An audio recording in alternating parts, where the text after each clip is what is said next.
What is up YouTube, JC Games here, and I'm not gonna lie, Dark Souls is a pretty fun game. It gets challenging at times, but to be honest, it's still pretty fun. A 2D version of it would absolutely terrify me though.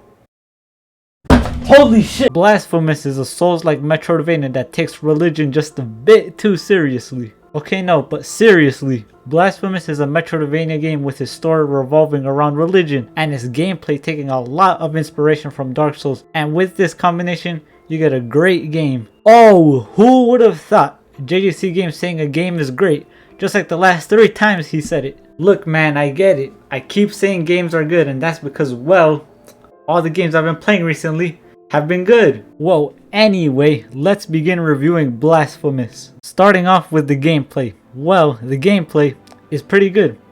I wouldn't have said it's a good game if it wasn't. Alright, enough joking around. The game takes place in around the 16th to 17th century of the one and only España, where you can do several things, but mainly what you'll be doing is exploring and fighting against the many enemies spread across the world. Now when you're fighting, there's quite a few things you can do. First one is pretty obvious, and that is to attack with the sword you have. Just walk up to the enemy. Noise.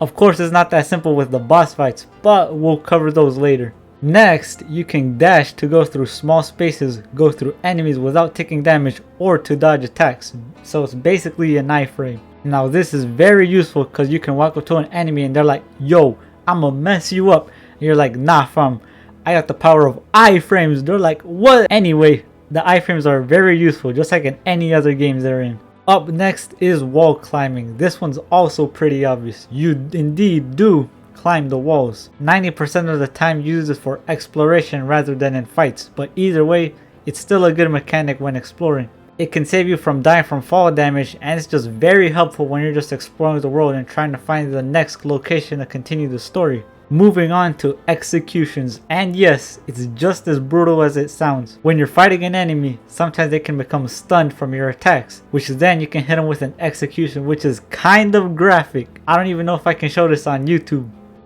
Nah, I think I'll be fine. Hopefully they'll let me. If I don't upload in 7 days time, YouTube have taken me hostage, and this video is my plea for help. Also, when you execute an execution, it gives you a bonus Tears of Atonement and some fervor, which is pretty nice I guess. Other than that though, I really don't see a point for executions in the game. I mean, I guess some people enjoy brutally murdering their enemies, which is kinda weird, but like, just let me kill the enemy and move on. We kinda take it too far, not gonna lie. Alright, but enough of me complaining. The mechanic is pretty decent, but I see no point for it. We could have done well without it. Anyway, moving on. Now we have parries, which in my opinion is one of the funnest mechanics in the game. I mean, it feels so cool to just have an enemy attack and you're just like, nope, and then boom, you finish them off with a counter attack. Sometimes I legit just let the enemies attack me so I can just parry them for the fun of it. One of the best uses of this mechanic is the boss fight against Crescenta, which I'll talk about later. But man, the parry mechanic made that my favorite fight out of all the bosses. Counterattacking after parrying also does more damage than a normal attack, so really there's no reason not to use it. It's a fun mechanic and useful, so I'd say it may be the best mechanic in the whole game. There's also special attacks in the game which can be pretty helpful when you want to do some big damage. They can take up a lot of fervor though, so watch out for that. Personally, I mostly use special attacks for boss fights. They were pretty helpful though, so it's definitely a mechanic worth using. Then there's the inventory menu where you can do all kinds of fun stuff like equipping abilities, checking the map, seeing your mea culpa upgrades, and tons more. Alright, let's be honest, the main thing we'll use here is the map. It's a Metroidvania for God's sake, of course we're gonna get lost. I guess the abilities, charms, and upgrades are pretty helpful too. But let's be honest, without the map, we'd never beat the game, let alone get any upgrades. And finally, there's Air Impulse and Blood Penitence. Air Impulse is pretty much a downward slash you can do to attack the enemy, which is pretty cool. And Blood Penitence is basically a way to sacrifice your health for fervor, which is what you use to do some special attacks or cast prayers. I think these are some side mechanics that you can use, but honestly, I never really used them much, so I guess it's useless to me, but you never know. Maybe they'll be helpful in your playthrough. There's a few more mechanics, but they really don't need any covering considering how simple they are. Like there's healing, I wonder what that does. Or fast travel, what an extraordinary concept. You probably get the idea. So let's move on to the next topic, visuals. The visuals in this game are stunning. They nailed the style that we're going for perfectly. I mean, you look at this game and the first thing you think is, yep, that's definitely the 16th century of Spain right there. It reminds me of the old school Metroidvania games like Castlevania, which I'm pretty sure they took some inspiration from. The creative director Enrique Cabeza has said that they took inspiration from Sevilla, Spain, which you can definitely see, especially if you compare the two side by side. Just exploring the world and seeing all the different areas is an experience of its own, like the snow area or this castle. It all just looks so good. Man, these visuals are so good, I don't even think I need my glasses anymore. Yeah, that's not happening anytime soon.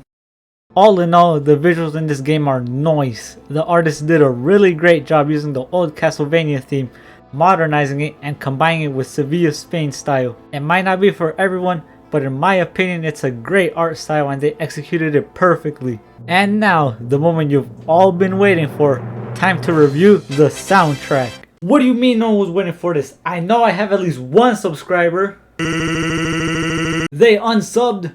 Well, god damn it, I knew the YouTube guys were after me. The soundtrack continues the 16th century Spanish style, so it really isn't for everyone. The songs are decent and there's some I would listen to, though some of the songs do sound kind of similar, to me at least. Like Su Beso de Plata and Ten Piedad sound pretty similar to me. A lot of the songs I wouldn't really listen to though. Let's be honest though, there's not really many people who listen to 16th century Spanish music. But I never said there's none. Come on, Kel, I know you be listening to some of that 16th century Spanish music. No, don't feel bad, don't feel bad. We all have our own taste. Overall though, I think they did a great job sticking to the theme of the game. And for that reason, I think the OST is pretty good, considering the style of the game. It's not something I'd listen to, but it's very good for the game style. So cheer up, Carlos Viola, you did a great job. Last but not least, let's talk about the game's story, which is where religion kicks into full gear. The story is set in Custodia, a highly religious area of Spain. This area suffers from the miracle, kind of ironic, which causes suffering to the people of Custodia in many cruel and unusual ways. The character you control in Blasphemous is called the Penitent One, who awakes with the guidance of a mysterious figure called Deo Gracias. And with the power of the Sword of Guilt, aka Mea Culpa, now the Penitent One must fight his way to the Cradle of Affliction to fulfill his ultimate penance. Throughout his journey, the Penitent One explores the land destroyed by the miracle, in which he battles beasts and frees the eternally damned souls. Okay, so what do I have to say about the story? Well, it's pretty good and very intriguing. There's not much to say about it as it's pretty simple. The Penitent One must fight his way to the Cradle of Affliction, which he plans to seal away, I think, if you take the right steps. You see this game as a good ending and a bad ending. And I'll be honest, I got the bad ending first, which was painful, not gonna lie. But don't worry, I won't spoil them here. You know what's great about the story? The boss fights. Now I know what you're thinking. Why are you talking about the boss fights in the story section rather than the gameplay section? You see, I'm not trying to spoil the bosses to the people who don't want to be spoiled. Also because I kind of forgot, but never mind that. Let's talk about bosses. The boss fights are pretty amazing. They get challenging at times, which is on purpose, but beating them is so rewarding. There's one fight I want to talk about though, and that's the Crisanta boss fight. Oh my god, what an amazing boss. When I first fought Crisanta, I absolutely hated her because I never really parried, and that's the main mechanic you need to learn to win this fight. Once I got parrying down though, holy shit, this became the funnest fight in the game. It's just a constant back and forth parrying and attacking, and then there's special attacks that spice it up, and this fight is pretty much what made parrying my favorite thing to do in the game. I liked it before, but this just sealed the deal. All the other bosses are pretty great too, so boss fights gets my seal of approval. I don't have one though, so we'll just use Kel's face. To wrap it up, Blasphemous is a Metroidvania taking place in around the 16th century of Spain, taking inspiration from the previous Metroidvania games, Spain itself, and Catholicism for the story. It's a great Metroidvania with an amazing art style, story, and a decent soundtrack. I would recommend you play it if you're a fan of games like Castlevania or Hollow Knight. Well, that review was fun. Oh no, I'm late for church. No, Penitent One, please spare me. Please, I've never been late for church before. Please spare me. This is the third time. 3 times isn't that bad. This week, Penitent one, no, please, please, I'll promise I'll be more consistent. Please just spare me, please. I guess they really do like their religion.